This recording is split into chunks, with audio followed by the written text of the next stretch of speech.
Now that you've hemmed the main outer fabric and the soft back lining, it's time to join these two layers of fabric together. Lay the main fabric out with the right side facing up.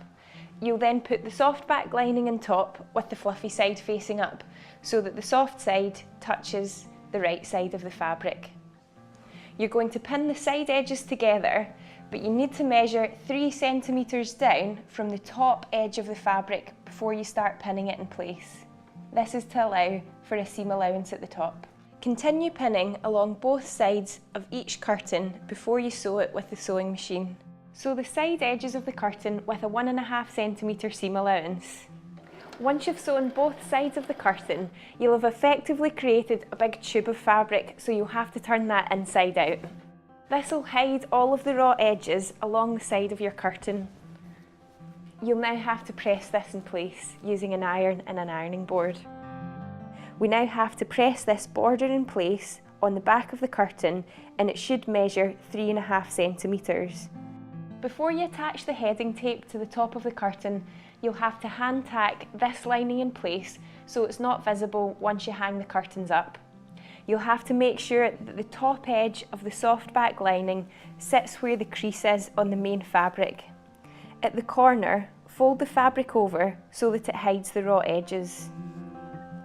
Do a few loose stitches to secure the thread, and then tack in place along the top of the curtain, and these stitches will be removed later. Keep checking that the soft back lining hasn't fallen down and that the top edge is sitting right up in the crease as you move along. We're now going to attach the curtain heading tape to the top of the curtain, and this is how your curtain will hang up once it's finished.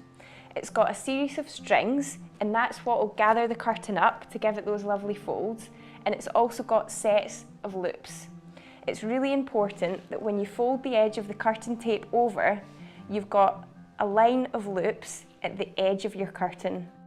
You'll then pin the tape in place all the way along the top. Always cut the curtain heading tape longer than what you think you'll need. Fold it back to make sure that there's a line of loops right at the edge of the curtain, and then pin it in place to secure it. You'll notice that there's a bit of excess, so you'll have to just create little folds to make it lie flat. You're now ready to sew 2 lines of stitching at either edge of the curtain tape with the sewing machine. Now that the curtains are almost finished, join me in part 5 where we'll finish off the bottom corners and hang them up.